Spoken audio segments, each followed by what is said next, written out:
Hello friends, मेरा नाम अमरीश यादव और मैं आपसे ये कहना चाहूँगा कि अगर अभी तक आप लोगों ने अभी अनअकैडमी एप्लीकेशन इंस्टॉल नहीं किया है तो इंस्टॉल कर लीजिए, जहाँ पे मेरी फ्री क्लासेस भी चलती हैं, जहाँ पे मेरी पेड क्लासेस भी चलती है। तो फ्री क्लासेस भी आप रेगुलर दे सकते हैं। एवरीडे एसएससी में, रेलवे में जितने भी आपके अपकमिंग एग्जामिनेशन आ रहे हैं, सारे सेक्शंस के लिए मैं आपको फ्री क्लासेस वहाँ पे प्रोवाइड करा रहा हूँ। करना सिर्फ इतना है आपको कि अनअकैडमी का एप्लीकेशन इंस्टॉल करना है और वहां पे आपको कोड टाइप करना है Vimrees@14। विमरीस मेरा नाम है, @ जो है स्पेशल कैरेक्टर हो जाएगा और 14 डिजिट हो जाएगा, जिससे आप फ्री क्लास है जो बिल्कुल फ्री है, बिना किसी पैसे लगाए जो वीडियोस मिलेंगी वो आप जाकर के वहां पे देख सकते हैं बिल्कुल फ्री अनअकैडमी के एप्लीकेशन पे। उसके अलावा दोस्तों, अगर ये वीडियो आपको अच्छी लग रही है, जो वीडियो प्रेजेंट करी जा रही है आपको शिक्षा सिटी पे, तो वीडियोस को लाइक करिए, चैनल को ज्यादा से ज्यादा शेयर करिए, चैनल को ज्यादा से ज्यादा सब्सक्राइब करिए। चलिए वीडियो देखते हैं। नमस्कार, स्वागत है आप सभी का शिक्षा सिटी के यूट्यूब चैनल में। दोस्तों, आरआरबी एनटीपीसी की टेस्ट सीरीज जो है आज उसको हम और आगे बढ़ाएंगे तथा आज की इस वीडियो में हम पार्ट 30 जो होगा इस टेस्ट सीरीज का उसको हम पूरे विस्तार में कवर करेंगे। तो चलिए वीडियो को शुरू कर लेते हैं और देख लेते हैं कि आज का जो भाग 30 है इसमें हमने कौन कौन से इम्पॉर्टेंट जीके, जीएस और करंट अफेयर्स के प्रश्नों को सम्मिलित किया हुआ है। तो चलिए वीडियो को शुरू करते हैं। पहला इंपॉर्टेंट प्रश्न है, विश्व शौचालय दिवस प्रतिवर्ष कब मनाया जाता है? काफ़ी इंपॉर्टेंट प्रश्न है। तो जो विश्व शौचालय दिवस है यह प्रतिवर्ष कब मनाया जाता है? तो राइट आंसर आपका हो जाएगा 19 नवंबर, यानी राइट आंसर आपका हो जाएगा 19 नवंबर, यानी ऑप्शन सी जो है बिल्कुल सही है। प्रतिवर्ष जो है विश्व शौचालय दिवस मनाया जाता है 19 नवंबर के दिन। अगला इंपॉर्टेंट प्रश्न है, नागार्जुन सागर परियोजना निम्न में से किस नदी पर बनाई गई है? सुपर इंपॉर्टेंट प्रश्न। तो जो नागार्जुन सागर परियोजना यह बनाई गई है कृष्णा नदी पे, तो राइट आंसर आपका हो जाएगा कृष्णा नदी, यानी ऑप्शन जो ए है इस प्रश्न का हमारा बिल्कुल सही है। जो नागार्जुन सागर परियोजना है यह बनाई गई है कृष्णा नदी पर। वहीं महानदी पर कौन सी परियोजना बनाई गई है? तो महानदी पर बनाया गया है हीराकुंड बांध परियोजना। तो इसे भी आप याद रखिएगा, जो महानदी है इस पे हीराकुंड बांध परियोजना बनाई गई है, तो इसे आप ध्यान दीजिएगा। वहीं नर्मदा नदी पे कौन सा परियोजना बनाई गई है, कौन सा प्रोजेक्ट है? तो जो तावा प्रोजेक्ट है, आप याद देखिएगा, तावा जो प्रोजेक्ट है यह नर्मदा नदी पे बनाया गया है, इसे आप ध्यान दीजिएगा। इसके बाद जो दामोदर नदी है, दामोदर नदी पे कौन सा बांध बनाया गया है? तो पंचेट हिल बांध, आप याद रखिएगा। जो दामोदर नदी है इस पे जो है पंचेट हिल बांध बनाया गया है। अगला इंपॉर्टेंट प्रश्न है, निम्न में से कौन सा क्षेत्र जो है लोहा एवं इस्पात उद्योग के लिए जाना जाता है? काफ़ी इंपॉर्टेंट प्रश्न है। तो दिए गए ऑप्शंस में से कौन सा क्षेत्र है जो लोहा और इस्पात उद्योग के लिए प्रसिद्ध है, फेमस है? तो भिलाई इसका राइट आंसर हो जाएगा। जो भिलाई का एरिया है यह लोहा एवं इस्पात उद्योग के लिए भारत में प्रसिद्ध है, तो आप इसे याद रखिएगा, ये लगातार एग्जाम में प्रश्न पूछा गया है। वहीं जो भदोही है ऑप्शन ए में, यह किस लिए फेमस है? तो कारपेट, यानी कालीन व्यापार के लिए जो है, कालीन उद्योग के लिए जो है, कारपेट को हम कहते हैं हिंदी में कालीन, तो इसी के लिए जो है फेमस है जो है भदोही, तो इसे भी आप ध्यान दीजिएगा। अगला इंपॉर्टेंट प्रश्न है, भारतीय संविधान के तहत शोषण के विरुद्ध जो अधिकार है कौन से अनुच्छेद के अंतर्गत प्रदान किया गया है? मोस्ट इंपॉर्टेंट प्रश्न। तो यह जो शोषण के विरुद्ध अधिकार है आपको मिलेगा जो फंडामेंटल राइट्स दिए गए हैं हमारे भारतीय संविधान में, जो हमारे संविधान में मौलिक कर्तव्य दिए गए हैं टोटल 6। तो इन मौलिक अधिकार की यहाँ पे बात है, तो फंडामेंटल राइट्स जो हमारे संविधान में टोटल 6 दिए गए हैं, इन्हीं में से एक है शोषण के विरुद्ध अधिकार, तथा यह किस आर्टिकल के तहत उपलब्ध करवाया गया है? तो आर्टिकल 23 से लेकर 24 के मध्य आपको मिलेगा शोषण के विरुद्ध अधिकार, तो आप इसे ध्यान दीजिएगा। वहीं जो आर्टिकल 14 से 18 इसके अंतर्गत कौन सा अधिकार प्रदान किए गए हैं? तो समानता का अधिकार, यानी समता का अधिकार, इसे भी आप ध्यान दीजिएगा। जो समानता का अधिकार है वह प्रदान किया गया आर्टिकल 14 से 18 के अंतर्गत। वहीं आर्टिकल 19 से लेकर 22 के अंतर्गत कौन सा जो अधिकार दिया गया वह दिया गया है स्वतंत्रता का अधिकार, तो इसे भी आप याद रखिएगा। तथा आर्टिकल 23 से लेकर 24 के मध्य दिया गया शोषण के विरुद्ध अधिकार, और आर्टिकल 25 से लेकर 28 के मध्य आपका दिया गया है धर्म की स्वतंत्रता का अधिकार। अगला प्रश्न है, भारत छोड़ो आंदोलन की शुरुआत जो है कब की गई थी? मोस्ट इंपॉर्टेंट प्रश्न। तो भारत छोड़ो आंदोलन की जो शुरुआत है यह कब की गई थी? तो भारत छोड़ो आंदोलन की शुरुआत की गई थी 9 अगस्त 1942 को, तो राइट आंसर आपका हो जाएगा 9 अगस्त 1942 को जो है भारत छोड़ो आंदोलन की जो है शुरुआत की गई थी, तो राइट आंसर आपका हो जाएगा ऑप्शन ए। अगला प्रश्न है, चौरी चौरा की घटना कब घटित हुई थी? Most important. तो चौरी चौरा की जो घटना थी यह कब घटित हुई थी? तो चौरी चौरा जो हत्या मतलब घटना हुई थी, यह हुई थी 5 फरवरी 1922 को। जगह थी गोरखपुर में एक चौरी चौरा नामक जगह है, यहीं पे जो है आपका यह घटना घटित हुई थी 5 फरवरी 1922 को। तो आप इसे याद रखिएगा। तथा इसी घटना के घटित होने के कारण जो है महात्मा गांधी ने असहयोग आंदोलन को वापस ले लिया था, इसे भी आप ध्यान दीजिएगा। गोरखपुर के चौरी चौरा नामक स्थान पे जो है 5 फरवरी 1922 को जो है यह घटना घटित हुई थी। तथा इसी घटना के घटित होने के कारण जो है महात्मा गांधी ने असहयोग आंदोलन को वापस ले लिया था, तो इसे भी आप ध्यान दीजिएगा। तथा असहयोग आंदोलन की शुरुआत महात्मा गांधी की द्वारा कब की गई थी? तो 1 अगस्त 1920 को। कब? तो 1 अगस्त 1920 को महात्मा गांधी के द्वारा असहयोग आंदोलन की शुरुआत की गई थी। तथा चौरी चौरा घटना के कारण जो है असहयोग आंदोलन को महात्मा गांधी ने वापस ले लिया था। अगला प्रश्न है, सार्क का मुख्यालय कहाँ स्थित है? काफ़ी इंपॉर्टेंट प्रश्न है। तो सार्क का मुख्यालय कहाँ पे स्थित है? तो सार्क का मुख्यालय आपको मिलेगा नेपाल की राजधानी काठमांडू में। तो राइट आंसर आपको जाएगा नेपाल की राजधानी जो काठमांडू है, यहीं पे आपको मिलेगा सार्क का मुख्यालय। सार्क की स्थापना की गई थी 1985 ईस्वी में। अगला प्रश्न आपको बताना है कि जो भारतीय राष्ट्रीय कांग्रेस थी उसका 1929 में जो अधिवेशन हुआ था वह किस जगह आयोजित किया गया था? तो 1929 में जो भारतीय राष्ट्रीय कांग्रेस का अधिवेशन हुआ था, इसका जो आयोजन है यह किया गया था लाहौर में। तो राइट आंसर आपको हो जाएगा लाहौर में। तथा इसी अधिवेशन की जो अध्यक्षता है वो की गई थी जवाहरलाल नेहरू के द्वारा। किसके द्वारा? तो जवाहरलाल नेहरू के द्वारा जो है इस अधिवेशन की अध्यक्षता की गई थी लाहौर अधिवेशन के 1929 में। तथा इसी अधिवेशन में जो है पूर्ण स्वराज की घोषणा भी की गई थी, तो इसे भी आप ध्यान दीजिएगा। अगला प्रश्न है, अनुच्छेद 64 के अनुसार जो है राज्यसभा का सभापति कौन होता है? मोस्ट इंपॉर्टेंट प्रश्न। तो अनुच्छेद 64 के अनुसार जो है राज्यसभा का सभापति कौन होता है?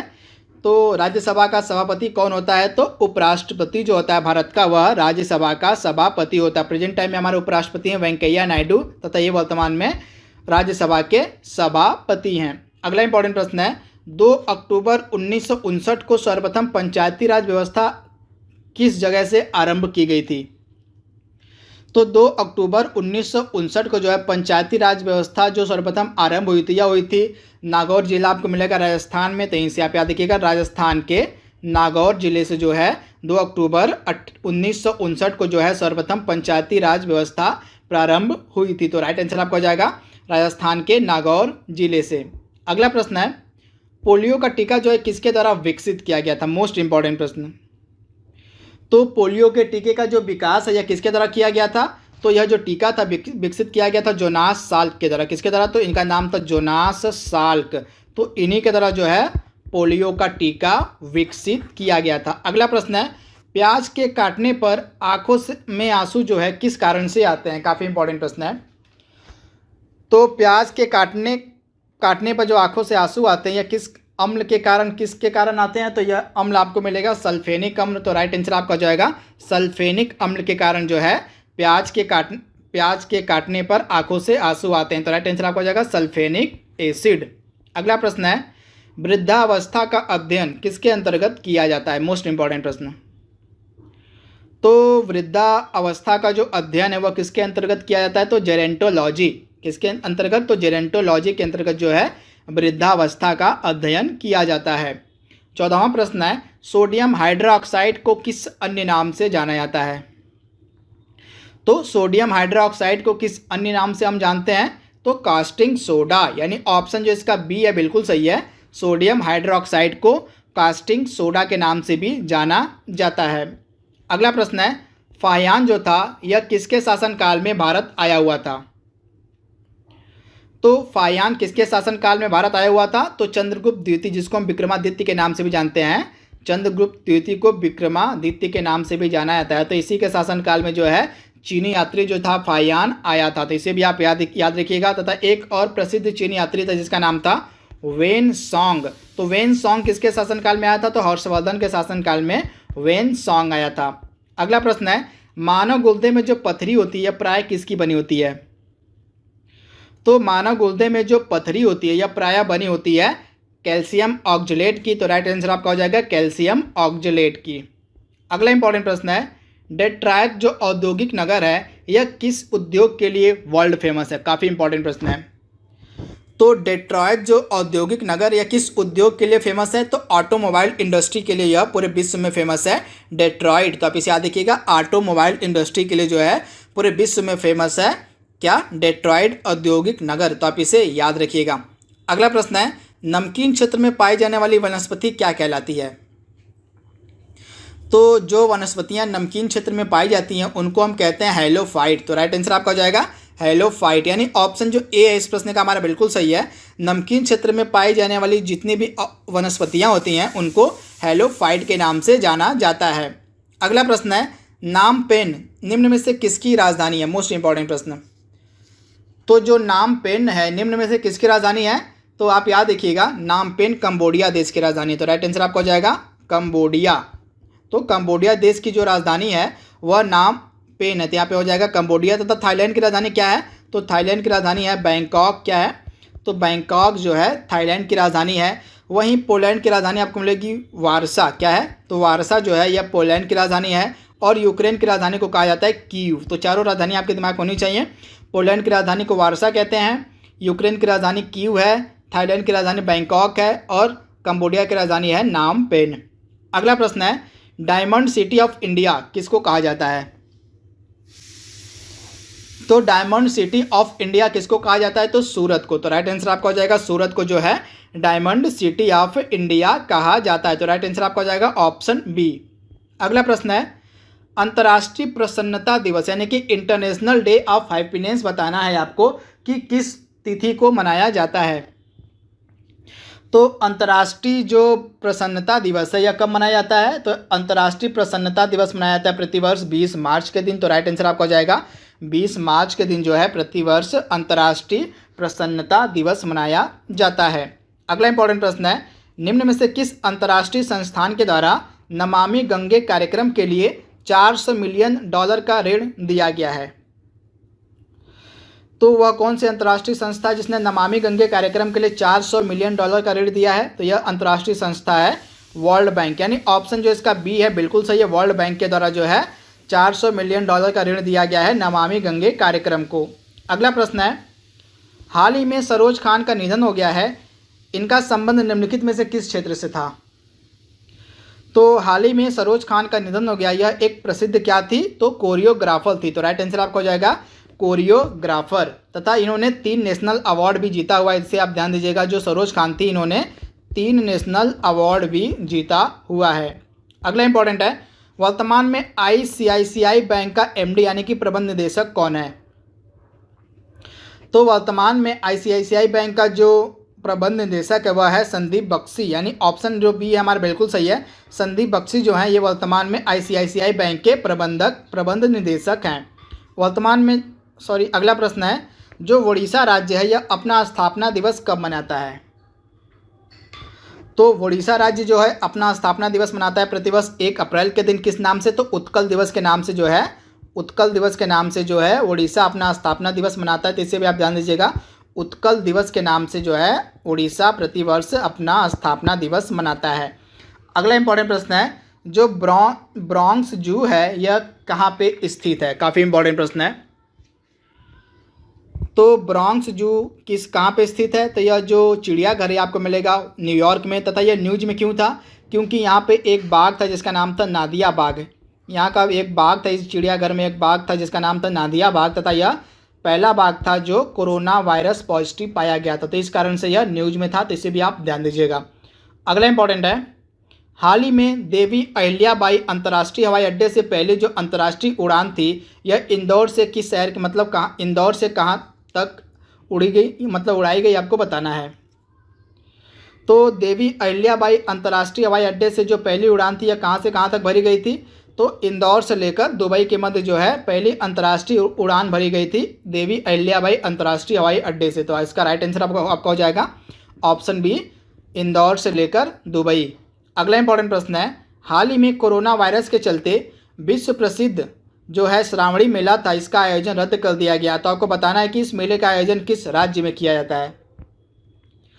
तो श्रावणी मेले का जो आयोजन है यह किया जाता है झारखंड में। तो राइट आंसर आपका हो जाएगा झारखंड में जो है श्रावणी मेले का आयोजन किया जाता है। तथा इस वर्ष जो है कोरोना वायरस के चलते इस मेले का जो आयोजन है वह रद्द कर दिया गया। अगला प्रश्न है, हाल ही में जैकलिन विलियम जो हैं पहली महिला थर्ड अंपायर बनी हैं। तो आपको बताना है कि ये किस देश की रहने वाली हैं। तो जैकलिन विलियम जो हाल ही में पहली महिला थर्ड अंपायर बनी हैं, ये रहने वाली हैं वेस्ट इंडीज़ की। तो राइट आंसर आपका हो जाएगा वेस्ट इंडीज। आज का लास्ट प्रश्न हमारा है IMF यानी कि अंतर्राष्ट्रीय मुद्रा कोष की वर्तमान में महानिदेशक कौन है। तो अंतर्राष्ट्रीय मुद्रा कोष के वर्तमान में महानिदेशक कौन है? तो क्रिस्टलिना जॉर्जिवा। तो राइट आंसर आपका हो जाएगा क्रिस्टलिना जॉर्जिवा जो हैं ये वर्तमान में IMF की क्या है, महानिदेशक हैं वर्तमान में। तो आप इसे याद रखिएगा। तथा जो गीता गोपीनाथन है ये वर्तमान में अंतर्राष्ट्रीय मुद्रा कोष की मुख्य अर्थशास्त्री हैं। तो इसे भी आप ध्यान दीजिएगा। तो दोस्तों जो RRB NTPC की टेस्ट सीरीज है इसके भाग 30 को हमने पूरे विस्तार में कवर कर लिया है। जल्दी मिलेंगे हम इसके अगले भाग में। तब तक के लिए thank you, thanks for watching, thank you.